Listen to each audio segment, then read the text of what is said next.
Hey guys, my name is Crystal Larson, and today I want to show you an exercise that I like to do with my clients using a medicine ball.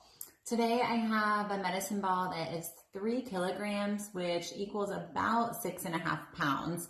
If you want more of a challenge, you can use a heavier ball, or if you're just starting out, maybe you want to use something lighter.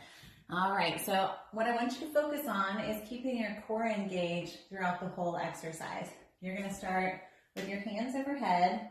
You're going to keep most of your weight shifted onto this first leg. You're going to bring the ball and your knee together, out, in, and I'm never shifting my weight to that other leg. Almost all of my weight is on that planted foot.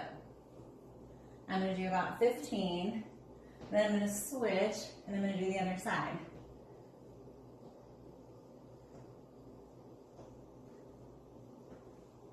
Again, I'm using a 3 kilogram ball, so you can use whatever you are ready for.